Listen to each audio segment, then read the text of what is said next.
Good morning, everyone. Mr. President, Mr. Vice President, Senator Sullivan, Congressman Turner, General Silva, and military officers, all members of the military, and distinguished guests. Thank you for joining us as we release the 2019 Missile Defense Review. Today, the number of new missile programs around the world is growing disproportionately to other capabilities. Writ large, the rest of the world is not developing new fighter and bomber aircraft. They are developing missiles. The sheer proliferation of offensive missile capabilities, more than 20 nation states today in 2019, makes this review timely and essential. Aligned with President Trump's national security strategy and nested within the National Defense Strategy and in lockstep with the Nuclear Posture Review, this threat-driven review is the latest tile in our broader national security mosaic, and we are moving out on it. America's competitors, including China and Russia, are increasing their existing missile system capabilities, adding new and sophisticated missiles to their arsenals, including hypersonic missiles and advanced cruise missiles, and integrating these more effectively into their political intimidation, anti-access, area denial efforts, and war planning. While we are forging a new path to peace on the Korean Peninsula, North Korea's missiles remain a significant concern. So do Iran's. Make no mistake, our current defense capabilities are effective for their purpose, and our competitors know it. Frustrated by our mid-course defenses, they are aggressively pursuing new technologies to circumvent today's systems. These new technologies produce new threats, and these threats are harder to see, harder to track, and harder to defeat. To our competitors, we see what you are doing, and we're taking action. The Missile Defense Review calls for necessary investment to maintain our ground and sea-based missile defenses. From more interceptors to new kill vehicles, to improved coverage of priority regions like the Indo-Pacific. At the same time, we are focused on new capabilities for new threats. This includes hypersonics, space-based sensors, and directed energy for boost phase missile intercept. It includes a policy shift towards greater integration of offensive and defensive capabilities, because missile defense necessarily includes missile offense. For decades, the U.S. led the world in hypersonics research and deliberately chose not to weaponize these systems. China and Russia have chosen differently. Our nation does not seek adversaries, but we will not ignore them either. We refuse to be bound by geography. Our new space-based sensor layer will give us persistent, timely, global awareness. These capabilities will remove adversaries' ability to coerce us or our allies and partners. Congress has wisely mandated just such a capability. Rest assured you will see this priority reflected in our upcoming budget request. We are not interested in keeping pace with the emerging threats. We want to outpace them. This requires not just defensive weapons, but a host of enabling technologies that will allow us to integrate missile defense mission across our department. Mr. President, we are ready for this task. This is the Department of Get Stuff Done. From the Missile Defense Agency to the Space Force and across the Joint Force, we are all a part of the missile defense mission now. We will work hand in hand with our industrial base, national labs, and academia. We will work with our allies and partners from Asia to the Middle East to Europe to broaden the shield. From Japanese co-development of a new interceptor to our work with NATO to counter shared missile threats. Like us, our allies and partners have recognized the threat. With us, they have and will share the burden of answering it. In a time of great power competition, we will uphold our solemn duty, just as we've done in the past. We will defend the homeland, our deployed forces, and our allies and partners. We will deter potential adversaries and create the diplomatic space to solve complicated problems. I'll close with President Kennedy's words from 1962. The greatest danger of all would be to do nothing. Today's capabilities are dramatically different, but the logic remains the same. That's why President Trump has made missile defense a top national security priority. Directing this review in the first week of his administration, along with Vice President Pence, he has elevated this issue across our government, with our allies, but most of all, in the eyes of the American people. President Trump and Congress have given DoD the necessary authorities, resources, and support to meet these challenges. And this department will not let him or the American people down. Now it is my privilege to introduce Vice President Pence.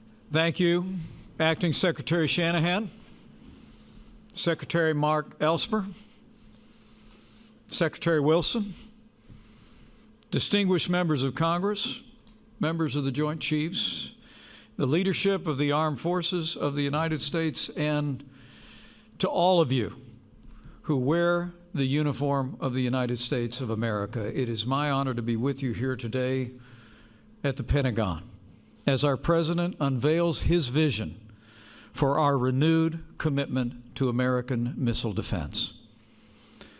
As Commander-in-Chief, President Trump has no higher priority than the safety and security of the American people. And it's frankly the greatest honor of my life to serve as Vice President to a President who cares so deeply about the men and women of our armed forces and their families. Today, along with all of you, our hearts and our prayers are with the families of the fallen American heroes who were lost in Syria yesterday, as well as those service members who were wounded. We honor their service, and we will honor the memory of the fallen. And their families and our armed forces should know their sacrifice will only steel our resolve that as we begin to bring our troops home, we will do so in a way that ensures that the remnants of ISIS will never be able to reestablish their evil and murderous caliphate.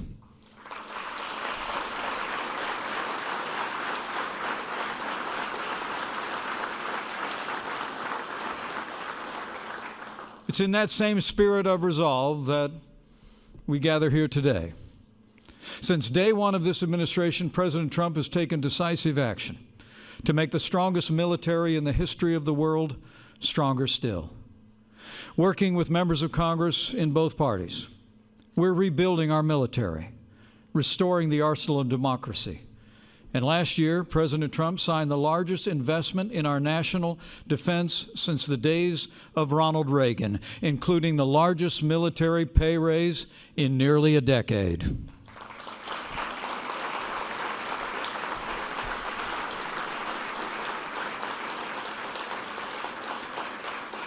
At the President's direction, we released a national security strategy that puts America first, pursued the modernization of our nuclear arsenal, And President Trump has taken decisive action to extend American dominance on land, at sea, in air, and in cyberspace, and even called for the establishment of a sixth branch of our armed forces to ensure American dominance in space.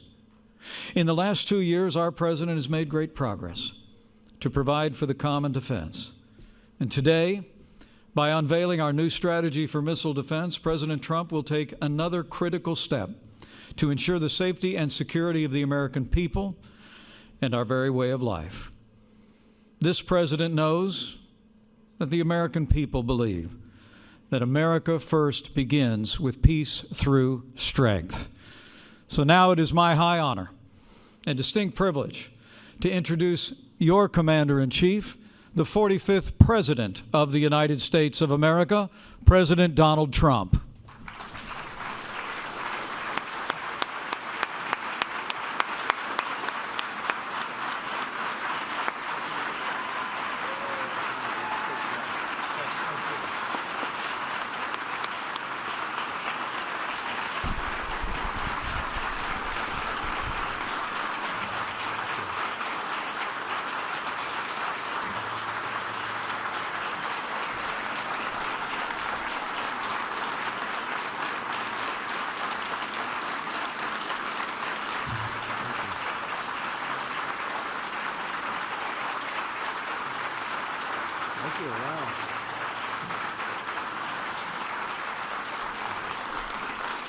Well, that's really nice. Thank you. You're only doing that because I gave you the greatest and biggest budget in our history.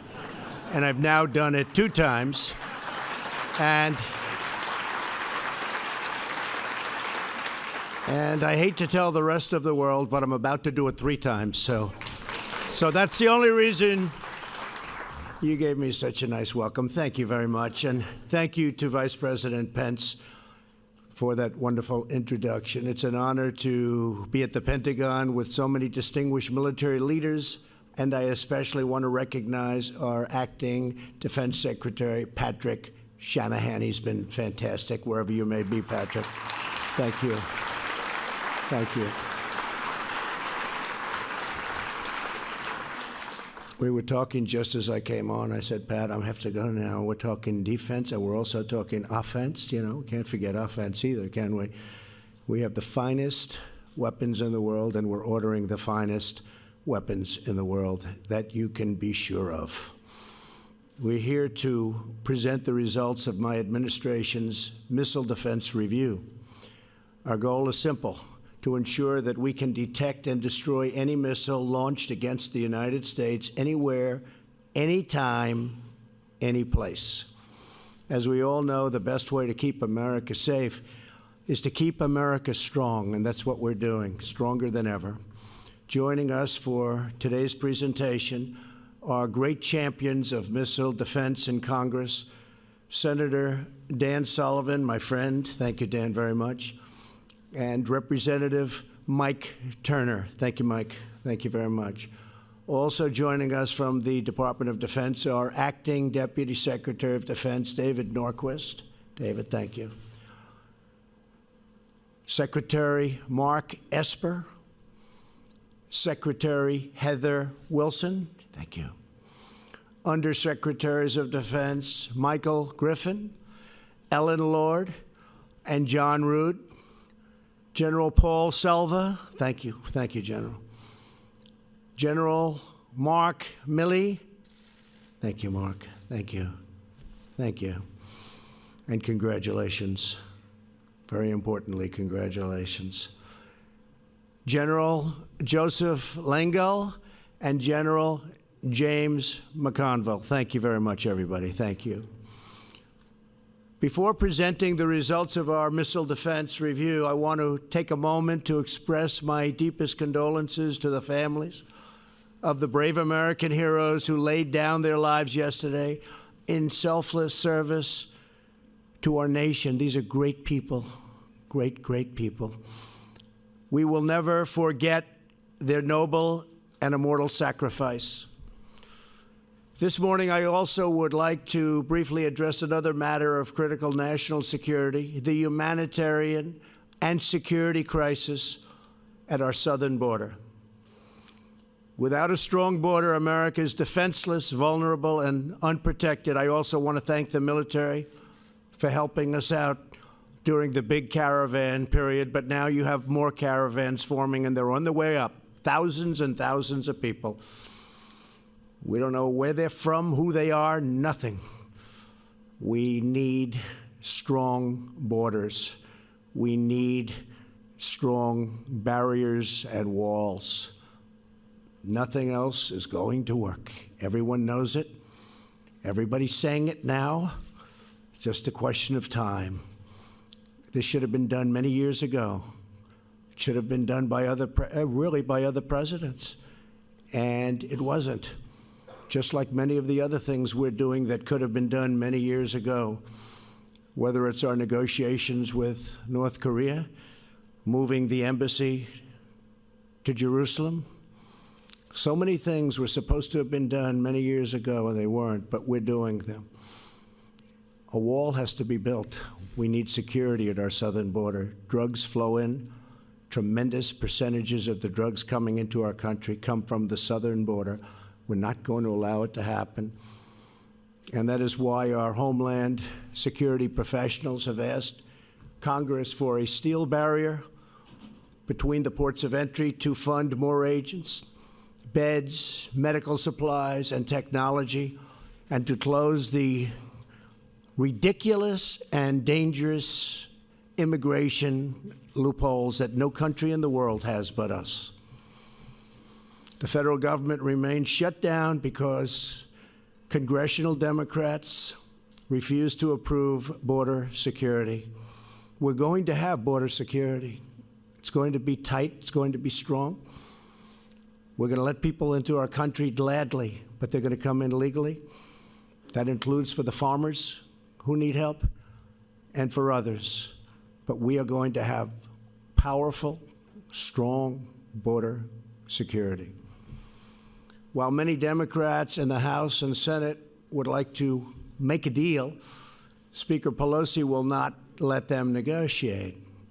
The party has been hijacked by the open borders fringe within the party, the radical left becoming the radical Democrats. Hopefully, Democrat lawmakers will step forward to do what is right for our country. And what's right for our country is border security at the strongest level. Stop human hijacking. Stop drugs. Stop gangs. Stop criminals. That's what we're going to do. That was my pledge, and that's what we're going to do. We're gathered together to outline the steps that we must take to upgrade and modernize America's missile defense. So important. In a time of rapidly evolving threats, we must be certain that our defensive capabilities are unrivaled and unmatched anywhere in the world. All over, foreign adversaries, competitors, and rogue regimes are steadily enhancing their missile arsenals all over. Their arsenals are getting bigger and stronger, and we're getting bigger and stronger in every way. They're increasing their lethal strike capabilities, and they're focused on developing long-range missiles that could reach targets within the United States. As president, my first duty is the defense of our country. First duty, the defense of our country. And defense has many different definitions and covers a lot of territory. I will accept nothing less for our nation than the most effective, cutting-edge missile defense systems. We have the best anywhere in the world. It's not even close. Our new strategy calls for 6 major changes in missile defense policy. First, we will prioritize the defense of the American people above all else. Our review calls for 20 new ground-based interceptors at Fort Greely, Alaska, and new radars and sensors to immediately detect foreign missiles launched against our great nation. We are committed to establishing a missile defense program that can shield every city in the United States, and we will never negotiate away our right to do this. Second, we will focus on developing new technology, not just investing more money into existing systems. The world is changing, and we're going to change much faster than the rest of the world. This past Tuesday, the Iranian regime tested a space launch vehicle which failed that will provide Iran with critical information, if it didn't fail, that they could use to pursue intercontinental ballistic missile capability, and a capability actually of reaching the United States. We're not going to have that happen. The United States cannot simply build more of the same or make only incremental improvements. What we've done to Iran since I've become president is rather miraculous. I ended the horrible, weak Iran nuclear deal, and I will tell you, Iran is a much different country today than it was 2 years ago. It's not the same, and it won't be the same. And I do believe they want to talk. It is not enough to merely keep pace with our adversaries. We must outpace them at every single turn. We must pursue the advanced technology and research to guarantee that the United States is always several steps ahead of those who would do us harm. Third, we will protect the American people from all types of missile attacks. In the past, the United States lacked a comprehensive strategy for missile defense that extended beyond ballistic missiles. Under our plan, that will change. The U.S. will now adjust its posture to also defend against any missile strikes, including cruise and hypersonic missiles. And we are, by the way, very advanced also on hypersonic technology and missiles. We will always be at the forefront of everything. Fourth, we will recognize that space is a new warfighting domain, with the Space Force leading the way. My upcoming budget will invest in a space-based missile defense layer. It's new technology. It's ultimately going to be a very, very big part of our defense and obviously of our offense. The system will be monitored, and we will terminate any missile launches from hostile powers or even from powers that make a mistake. It won't happen, regardless of the missile type or geographic origins of the attack. We will ensure that enemy missiles find no sanctuary on Earth or in the skies above. This is the direction that I'm heading. We have some very bad players out there, and we're a good player, but we can be far worse than anybody if need be. I've always known, and I've watched and I've seen, the stronger you are, the less you will need whatever that strength may be. Fifth, we will remove bureaucratic obstacles to dramatically speed up the acquisition and deployment of the new technology. And sixth, we will insist on fair burden sharing with our allies. I've made it clear we are protecting many, many wealthy countries. One country, they said, has an unsustainable cash flow. In other words, they make so much money they don't know what to do with it. I said, send it our way. we're protecting you. Send it our way. We protect all of these wealthy countries, which I'm very honored to do. But many of them are so wealthy they can easily pay us the cost of this protection. So you'll see big changes taking place. And we've had great talks with countries, friendly talks. One of them said, Mr. President, yes, we will work with you. But for 30 years, nobody's ever asked. I said, now we're asking. Took a long time. I said, now we're asking. And that allows us to spend much more money than these incredible budgets where it's just money going out and not coming back. So wealthy countries that we're protecting are all under notice and all cooperating very nicely. I would say they probably liked other presidents more than me, but that's okay. I don't blame them. I would too.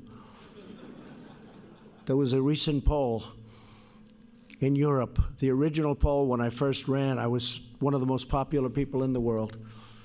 And now they said he's not popular in Europe. I shouldn't be, because I'm asking them to step up.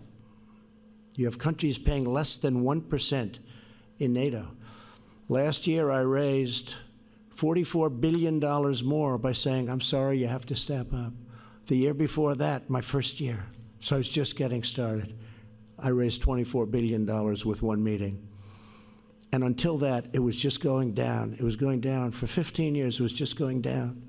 The numbers going into NATO. And this year will also have a good year. They're starting to step up. Very unfair when Germany pays 1%, and we're paying 4.3% of a much larger GDP. We cannot be the fools for others. We cannot be.